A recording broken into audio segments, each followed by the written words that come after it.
everyone, it's Louise with louisemckayart, and welcome to my channel. And today I'm going to be working on a custom jar for a neighbor who, this is a funny story. I may or may not have revealed the Lazy Susan I made for her, but it was funny that the person that purchased it through the store downtown, this Lazy Susan, or wanted me to make a custom Lazy Susan. And it was only at a gathering of the neighborhood that we realized that she was buying a Lazy Susan from me.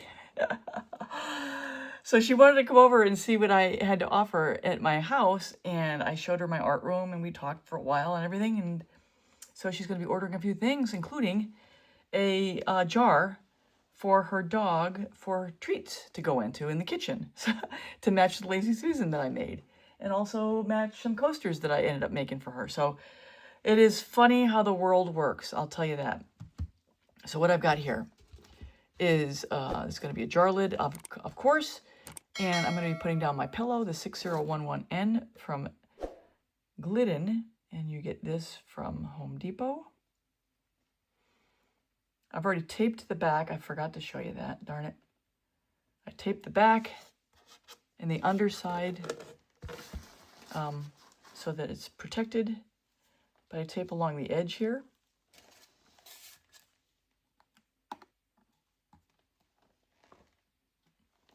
And we're going to lay our colors down. So my first color is primarily Pearl Pastel Green. You've seen this combination before. And some Pearl Glacier Blue. This is just so funny. It's the craziest way that the world works. It is so funny because I asked my friend who was hosting the party to show somebody her wine glass that I made for her, and he says, wow, you're down in the arcade, the Grove Arcade, which is really good in Asheville, because it's like right in downtown Asheville. I mean, the Appalachian Craft Center moved and is now really in a great location, and it's really good. So he was talking about that, and I said, well, you should see some of the wine glasses I made, because he was drinking wine. And so Robin brought out her wine glass, where I did the wine glass on the top and bottom of the base. And the neighbor, Sabrina, saw it, and she says, we're having something made for us, Lazy Susan, just like that. I'm like, how many people at Asheville are making Lazy Susan? So I said, oh, really? I said, I do those all the time. And so we started comparing pictures on our phone, and before we knew it, I realized she showed me a picture of this is one of the Lazy Susans that we could have chose from, and I'm like, I did that one. And then I showed it to her on my phone, and I said, is this the one that you're looking at? And she says, yes, that's the one that we're going to buy. I go, I'm making that for you. I've made it for you. I'm just in the process now of letting it dry and cure. So crazy. Absolutely funny and crazy. We're right here. We're less than half a mile away from each other. And she bought it through the store downtown, which, you know, once I get it done, I'm going to take it down there. I'm going to tell Jackie the story, because Jackie won't believe the story. Oh, colors. That was iridescent silver. And this is wild berry. Iridescent silver. And then Wild Berry by ColorArt. Wild Blueberry. I keep saying Wild Berry. Wild Blueberry by ColorArt. This is Pearl Lilac by Arteza. Yeah, so she came over. I showed her the art room. I showed her some of the stuff I made, some of the stuff I have in process. And it was a lot of fun. And now the word of mouth might be spreading from her circle. And I'll tell you what, this is how you do it. Crazy, crazy, crazy story. The funny thing is with this lilac, it hardly shows up, but it adds a little bit of lavender to the undertones of the color palette. This is a combination of my typical Payne's Gray, which is, it's Golden's Payne's Gray and Amsterdam's Payne's Gray.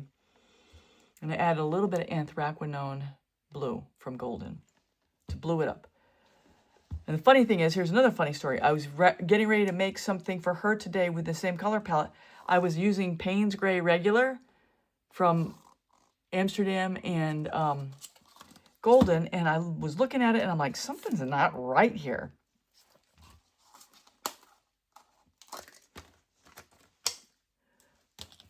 This is the level of difference I'm looking at. I don't know if you could even see it, but I saw it right away. This is the lighter color. This is the darker color. Yeah, I'm like, oh man, it's not right. I want to be able to replicate the colors. Yeah. All right. Here we go. We're going to continue on. I got a lot of color on here. While I have a quiet moment, I invite you to check out my description where I have links to some of the products I use and links to some of the more educational type tutorials you'll find helpful. You never know. You never know. But I tell you what, YouTube's been kicking my butt. It's really becoming disheartening. I love creating, but it's like I take so much time to make these videos, and then, you know, it's like, come on. I don't know. I know there's a lot more people on YouTube, so maybe just sheer competition is a part of the problem. I don't know. I got a lot of extra paint on here. This bad boy is going to spread. All right, we're going to put the white cell activator and the black down. And we're going to blow this guy out. And what a cute idea. A little jar for dog treats. I'm going to put more black down because she really likes the black in the middle. So if I have too much black, that's fine because she likes it like that. When I say too much, I mean too much for what I would consider to be a regular kind of style. Here we go. So as I'm blowing here, I want to direct you to my video 141. I'll link above. It's my American Floetrol cell activator recipe if you want to see how I make it. And what I'm doing there is just blowing straight down into that cell activator to form that really pretty circle that you see right there with the black and the white. And then I aim my blow at the edge. And then I aim my blow at that little ridge that's formed right where the cell activator meets the paints. And then I skim that cell activator over the top of the paints. And then with that, go the paints over the top of the pillow, and it all stretches out across the top of this lid. If you want to see a really good video, 419, I'll link it above. It's called The Art of the Blow. I go into great detail with a front and side view that shows you how to blow, how to find your blow, how the speed and angle affect your blow as well. Wow. And seriously, sometimes the blowouts really get me lightheaded. And what I'm doing there is just blowing out through the straw to kind of help that cell activator spread out a little bit more and help those colors that are underneath push through and create those really pretty cells. And I know I have a lot of black in the middle. That's how she likes it.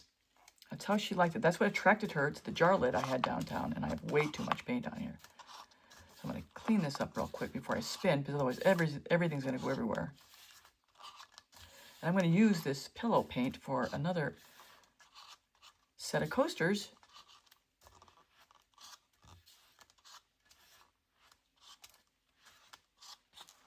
A lot of this color is going to spread right off.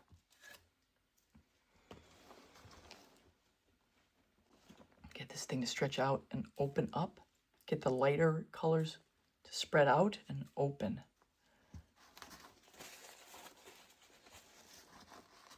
And I'm not going to worry if there's black in the middle, because I've got to remember she likes it like that. It's hard sometimes when somebody's liking something a certain way, and from a technical standpoint, it's typically not what you do. It takes a little discipline to not do what you think you should be doing. You have to keep in mind that when you're making something as a commission piece, you've got to keep in mind what it is they're looking for and make your brain adapt to that color palette. Okay, give it another spin. I do want a little bit more in the middle to pop up. Let's hope a little comes up. Ah. Let's see what I can do. Maybe blow a little bit while it spins. If you're interested to learn more in depth on how to create these, I do have over 40 other tutorials on my YouTube channel, but I also have a private all-in-one tutorial where I take an hour to go over 4 different jar lids, and I'll talk a little bit more about that later. That would be definitely helpful, especially if you're newer at this. We have some good consolidation of black over here too.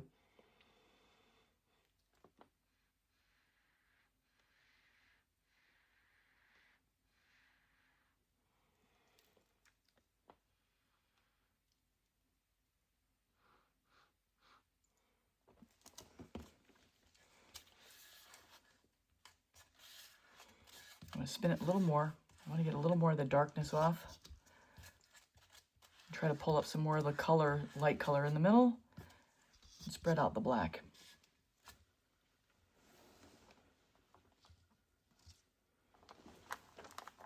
Yeah, for me, typically, when I create things, you know, I'm just doing it because I want to do it, and I love doing it, and it's fun. And I pick colors that I think are going to be good sellers and fun for me to create and popular for people to watch. And when you're making a custom piece, you've got to really be aware. I'm going to go look at the Lazy Susan right now. I just wanted to check the continuity of color between this and the Lazy Susan I created for her. I'm flashing up here the jar that she saw in the store that started the whole process of creating the custom Lazy Susan for her and everything else. I hope she's going to like it. So I'm going to clean up the bottom real quick. I'm going to run my finger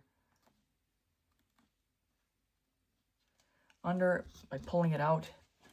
And you could run your finger across like this, but I'm telling you, for me, I don't like that because it looks like a bad comb over.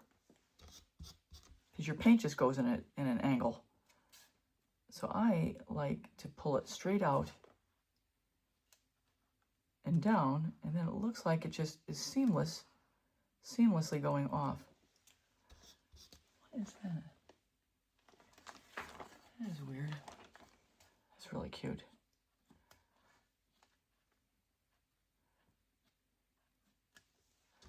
I want to get as much off at the bottom as I can, because with this type of jar lid, it tends to pool at the bottom and do like a little up curl.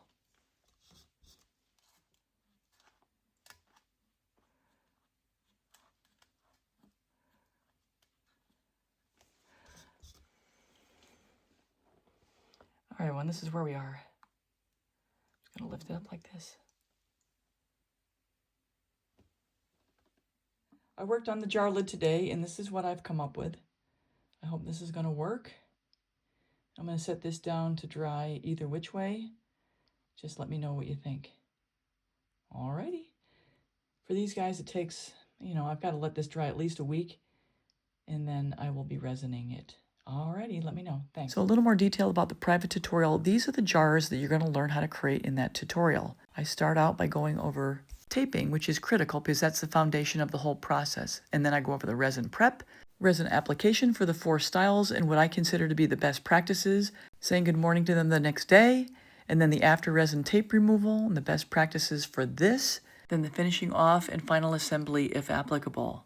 It's an hour-long video, and just email me. My email is in the description.